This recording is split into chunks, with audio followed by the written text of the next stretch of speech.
ان جہازوں میں سری لنکا کے راجا نے اموی خلیفہ کے لیے تحائف بھیجے تھے۔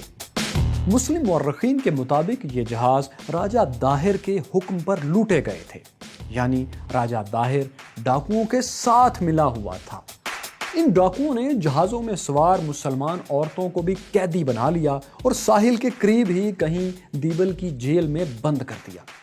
ان میں قبیلہ بنو زیر کی ایک عورت نے بے بسی کے عالم میں اموی گورنر حجاج کو پکارتے ہوئے کہا، اے حجاج میری مدد کو پہنچ۔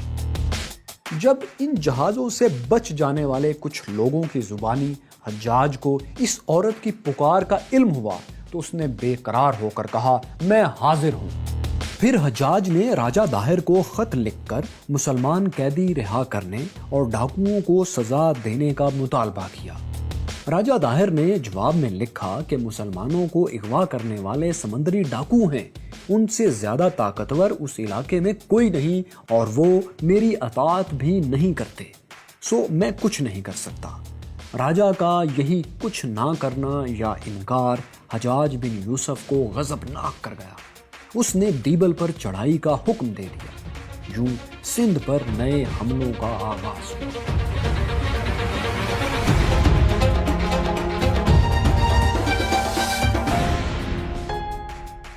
دوستو، سری لنکن جہازوں کے دیبل میں لٹنے کا یہ قصہ مشہور تو بہت ہے، مگر اس میں 3 واضح جھول موجود ہیں۔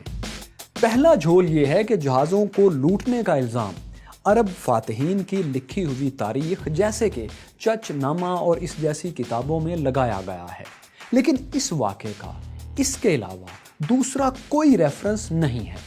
اس لیے ہم کہہ سکتے ہیں کہ یہ قصہ سچ بھی ہو سکتا ہے اور محض اپنے حملے کو اخلاقی جواز فراہم کرنے کی ایک کوشش بھی۔ دوسرا جھول یہ ہے کہ اس بارے میں راجہ داہر کا پوائنٹ آف ویو تاریخ میں موجود ہی نہیں ہے، یعنی سندھ میں اس دور میں ایسی کوئی کتاب نہیں لکھی گئی یا کوئی اسکرپچر نہیں ملا جس میں یہ بتایا جائے کہ راجہ داہر اس واقعے کے بارے میں خود کیا کہتا تھا، وہ اس واقعے میں ملوث تھا یا نہیں، یا اس کی نظر میں سندھ پر عربوں کے حملے کی اصل وجوہات کیا تھی، وغیرہ وغیرہ۔ یہ سب تاریخ میں موجود ہی نہیں۔ اسی طرح یہاں تیسرا جھول یہ ہے کہ حجاج بن یوسف تو بذات خود ایک بے حد ظالم انسان تھا، اتنا بے رحم اور سفاک تھا کہ اس نے مکہ مکرمہ کا 7 ماہ تک محاصرہ کیا، خانہ کعبہ پر بمباری کر کے اس کی دیواریں گرا دیں، یہاں تک کہ حجر اسود کے 3 ٹکڑے ہو گئے۔ اموی سلطنت میں ہزاروں مسلمان اس کے ہاتھوں مارے جا چکے تھے یا قیدی بنا لیے گئے تھے۔ ایسے میں یہ مان لینا کہ وہ صرف رحم دلی کے جذبے سے سرشار ہو کر ایک عورت کو قید سے آزاد کروانے کے لیے اتنا بڑا لشکر بھیجنے پر تیار ہو گیا، کافی مشکل لگتا ہے کہ اس پر اعتبار کیا جائے۔ اگر یہ سب کچھ نہیں تھا تو پھر سوال پیدا ہوتا ہے کہ حجاج نے سندھ پر حملہ کیوں کیا تھا؟ اس بارے میں نامور تاریخ دان مبارک علی لکھتے ہیں کہ حجاج ایک چالاک سیاستدان تھا، وہ اپنے فیصلے فائدہ اور نقصان دیکھے بغیر نہیں کرتا تھا۔ اس کے نزدیک انسانی جانوں کی کوئی اہمیت نہیں تھی، چنانچہ اس نے سندھ پر حملے کا فیصلہ بے بس عورتوں اور بچوں کی مدد کے لیے نہیں بلکہ سیاسی اور معاشی فوائد حاصل کرنے کے لیے کیا تھا۔ مسلم دنیا میں تو حجاج بن یوسف کا ظلم و ستم کوئی ڈھکی چھپی بات نہیں تھی، لیکن اس کے مقابلے میں راجہ داہر ایک مختلف تصویر سامنے پیش کرتا ہے۔ راجہ داہر اپنے دشمنوں سے بھی اچھے سلوک کے لیے مشہور تھا۔ اس بات کی گواہی سندھ کی فتح پر سب سے مشہور کتاب فتح نامہ سندھ نے بھی دی ہے، اور اس کتاب کو ان لوگوں نے لکھا تھا جو محمد بن قاسم کے لشکر میں شامل تھے۔ اس کتاب میں لکھا ہے کہ راجہ داہر نے رمل کے راجہ کو شکست دینے کے بعد اپنے وزیر کے مشورے پر دشمن کے ہزاروں قیدیوں کو معاف کر دیا۔ اسی طرح راجہ داہر کا بھائی بہر سینا اس کے خون کا پیاسا تھا، مگر جب داہر کو اس کی موت کی خبر ملی تو وہ بھائی کے خیمے میں گیا اور اپنی پگڑی پھاڑ کر اس کی موت کا ماتم کرتا رہا۔ تو یہاں سوال پیدا ہوتا ہے کہ اگر راجہ داہر اتنا ہی رحم دل تھا تو وہ بحری ڈاکوؤں سے قیدیوں کو چھڑا کیوں نہیں رہا تھا؟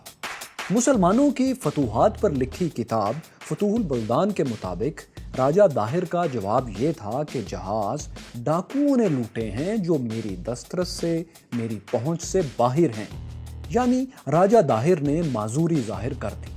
لیکن سندھ کے ممتاز رہنما جی ایم سید اپنی کتاب سندھ کے سورما یا ہیروز آف سندھ میں لکھتے ہیں کہ ہو سکتا ہے بحری قزاقوں نے واقعی لوٹ مار کی ہو، لیکن راجہ داہر کو ان کا ساتھ دینے سے بھلا کیا مل سکتا تھا۔ وہ لکھتے ہیں کہ جہاز لوٹنے کا واقعہ الزام تراشی ہے، ورنہ اس سے قبل عربوں نے جو سندھ پر 14 حملے کیے تھے ان کا جواز کیا تھا۔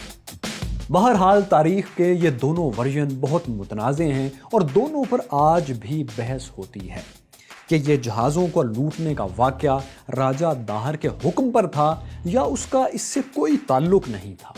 ہم نے یہ دونوں ورژن دیانتداری سے آپ کے سامنے رکھ دیے ہیں۔ اب حقیقت جو بھی ہو، لیکن واقعہ یہ تھا کہ حجاج بن یوسف کے حکم پر اس کے 2 سپہ سالاروں عبید اللہ بن نہبان اور بدیل بن طحافہ نے دیبل پر حملہ کر دیا۔ عربوں کے یہ دونوں حملے بری طرح ناکام رہے۔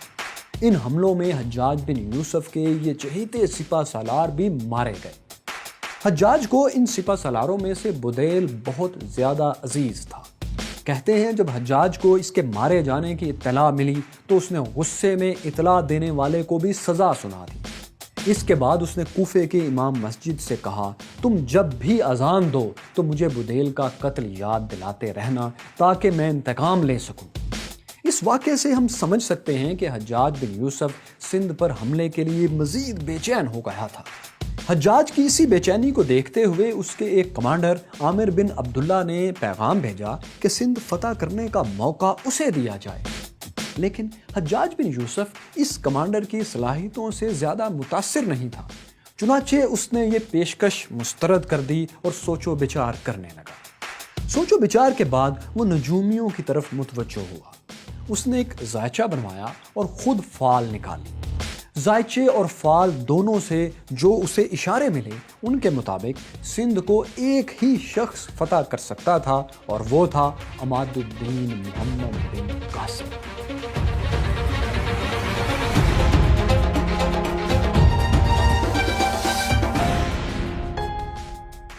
یہ واقعہ بھی فتح نامہ سندھ میں لکھا ہے، مگر مبارک علی کے نزدیک محمد بن قاسم کو سندھ کی فتح کے لیے بھیجنے کی وجہ علم نجوم یا کوئی فال نہیں تھی، بلکہ کچھ اور تھی۔ ان کے نزدیک ایک وجہ تو یہ تھی کہ محمد بن قاسم فوجی معاملات میں امیچور تھا، نا تجربہ کار تھا، اور حجاج کو یقین تھا کہ وہ اس مہم کے دوران حجاج کی اتھارٹی کو بالکل چیلنج نہیں کرے گا، بلکہ اس کا ہر حکم منو ان تسلیم کرے گا۔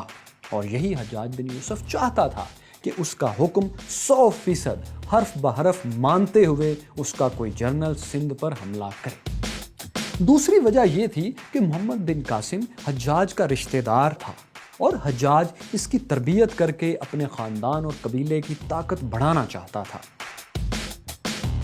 اب سندھ فتح کرنے والی فوج کی کمان محمد بن قاسم کو سونپ دی گئی، بلکہ ساتھ میں حجاج بن یوسف نے اسے یعنی محمد بن قاسم کو پیشگی سندھ کا گورنر بھی مقرر کر دیا۔ تو جیسا کہ ہم بتا چکے ہیں، حجاج بن یوسف محمد بن قاسم کی فوجی تربیت کرنا چاہتا تھا۔ اسی تربیت کے لیے محمد بن قاسم کو ایرانی شہر شیراز میں بھیجا ہوا تھا۔ وہاں سے محمد بن قاسم نے کسی دوسرے کام سے ایران کے شہر رے جانا تھا۔ اس وقت ایک ریفرنس کے مطابق اس کی عمر 17 برس اور ایک اور ریفرنس کے مطابق 28 سال تھی۔ عمر جو بھی ہو، لیکن جب اسے شیراز میں حجاج بن یوسف کا پیغام ملا کہ اسے سندھ پر حملے کے لیے ایک فوج کی قیادت کرنا ہے، تو وہ رے شہر نہیں گیا بلکہ شیراز ہی میں ٹھہر گیا، کیونکہ جس فوج کی اسے قیادت کرنا تھی اس کے پہنچنے میں ابھی کچھ دیر تھی، سو وہ انتظار کرنے لگا۔ محمد بن قاسم کا انتظار 6 ماہ بعد ختم ہوا اور 6000 شامی گھوڑ سواروں کی تربیت یافتہ فوج شیراز پہنچ گئی۔ ساتھ میں 3000 اونٹ بھی تھے جن پر سندھ کے لمبے سفر کے لیے ضرورت کا ہر سامان موجود تھا۔ سامان بھیجتے ہوئے حجاج نے فوج کی ایک ایک ضرورت کا بھرپور خیال رکھا تھا، یہاں تک کہ سامان میں سرکہ بھی موجود تھا، کیونکہ عرب فوج ہندوستانی کھانوں کی عادی نہیں تھی، اس لیے امکان تھا کہ وہ وہاں کے کھانے کھا کھا کر بیمار پڑ جائیں گے۔ اس لیے بطور خوراک، ایک الٹرنیٹو خوراک کے طور پر سرکہ بھی ساتھ میں تھا۔ سرکے کو محفوظ رکھنے کے لیے اسے روئی میں بھگو کر خشک کر لیا گیا تھا۔ عرب سپاہی جب چاہتے روئی کو پانی میں بھگو کر سرکہ نکال سکتے تھے اور استعمال کر سکتے تھے۔ تیر، تلوار، نیزے تو ظاہر ہے تھے ہی، مگر راستے میں پھٹے کپڑے سینے کے لیے درزیوں کا بھی بھرپور انتظام تھا۔ پھر راستے کے ضروری اخراجات کے لیے 30,000 دینار کی رقم الگ سے ساتھ تھی۔ حجاج نے تیاریوں کے اعتبار سے کوئی کسر نہیں چھوڑی تھی، چھوٹی سے چھوٹی ضرورت کا خیال رکھا تھا۔ فوج کے نکل جانے کے بعد بھی وہ سامان اور احکامات بھیجنے میں سستی نہیں کر رہا تھا، لیکن اس سارے بندوبست میں ایک مسئلہ تھا۔ وہ یہ کہ ان تیاریوں کی وجہ سے شاہی خزانے پر بہت زیادہ بوجھ پڑ رہا تھا۔ اموی خلیفہ ولید بن عبد الملک اتنی لمبی مہم پر اتنے زیادہ پیسے خرچ کرنے کو تیار نہیں تھا، مگر حجاج نے اموی خلیفہ سے وعدہ کیا کہ وہ سندھ کی مہم پر خرچ ہونے والی رقم کا 3 گنا واپس خزانے میں جمع کرائے گا۔ یہ سن کر خلیفہ کسی حد تک مطمئن ہو گیا۔ ادھر محمد بن قاسم نے بھی شیراز سے سندھ کے بارڈر مکران کی طرف پیش قدمی شروع کر دی۔ 711 عیسوی کے آس پاس محمد بن قاسم مکران پہنچا تو یہاں اسے 6,000 کیمل رائڈرز، اونٹ سواروں کی ایک اور کمک، ایک اور امداد مل گئی۔ اس کے علاوہ مکران کے گورنر محمد بن ہارون نے بھی اس کی فوجی مدد کی۔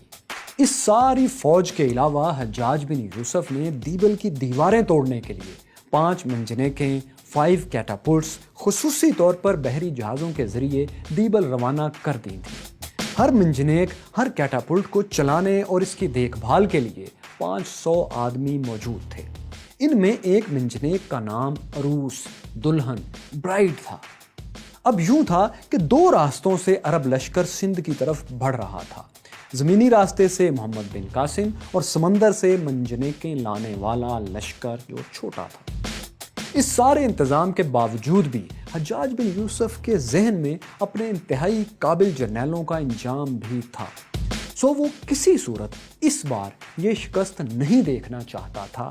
سو اس نے ایک اور کام یہ کیا کہ جنگ کی کمان بھی اپنے ہاتھ میں پوری طرح سے لے لی، اور اس کے لیے اس نے تیز رفتار پیغام رسانی، کمیونیکیشن کا ایک نظام تشکیل دیا۔ اس نظام میں تیز رفتار گھڑ سوار قاصد، ہارس رائڈرز اور بحری جہاز شامل تھے۔ یہ نظام محمد بن قاسم تک حجاج بن یوسف کے پیغامات فوری پہنچاتا تھا، اور محمد بن قاسم کی خبریں حجاج بن یوسف تک جلد از جلد لے آتا تھا۔ یہاں یہ بات ذہن میں رکھیں کہ اس دور میں آج کل کی طرح کچھ دنوں کی جلدی جلدی والی جنگ نہیں ہوتی تھی، بلکہ یہ جنگیں مہینوں اور سالوں کی کیمپینز ہوا کرتی تھی۔ اس لیے سینکڑوں میل دور بیٹھا ایک شخص چند دن کے فرق سے اطلاعات وصول کر سکتا تھا اور خبریں وصول کر کے نئے احکامات بھی جاری کر سکتا تھا تاکہ مناسب وقت پر ان پر عمل ہو سکے۔ ہاں، جب بالکل تیر تلوار سے جنگ شروع ہو جاتی تھی اس وقت البتہ وہ بے بس ہوتا تھا۔ ڈاکٹر مبارک لکھتے ہیں کہ محمد بن قاسم کی ناتجربہ کاری کو دیکھتے ہوئے حجاج بن یوسف نے اسے سختی سے ہدایت کی تھی کہ وہ اپنے تجربہ کار کمانڈرز کے مشورے کے بغیر کوئی قدم نہ اٹھائے۔ محمد بن قاسم نے دیبل جانے سے پہلے بلوچستان کے موجودہ شہر پنجگور اور پھر آرما بیل کو بھی فتح کر لیا۔ ان دونوں شہروں کو فتح کرنے اور فوج کو تازہ دم کرنے میں تقریباً اسے 1 سال اور لگ گیا، اور 712 عیسوی میں سمندر کے راستے بھیجی ہوئی منجنیقیں دیبل پہنچ گئیں۔ جمعہ کے روز محمد بن قاسم بھی اپنے لشکر کے ساتھ پہنچ گیا۔ اس نے نماز جمعہ کا خطبہ بھی پڑھا اور منجنیقیں قلعے کے سامنے نصب کر دی۔ اب محمد بن قاسم دیبل پر حملے کے لیے بالکل تیار تھا، بس انتظار تھا تو حجاج بن یوسف کے حکم کا۔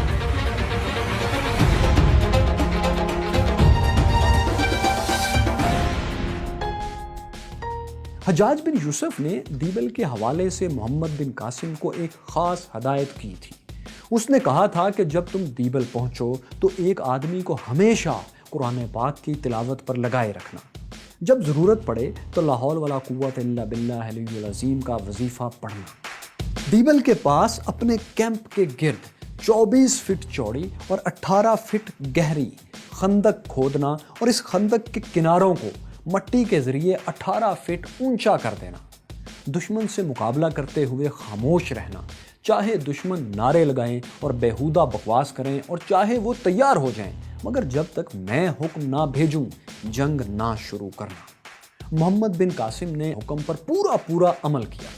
دیبل کے پاس کیمپ لگا کر اس کے گرد خندق کھود لی گئی جیسا کہ حجاج بن یوسف نے کہا تھا۔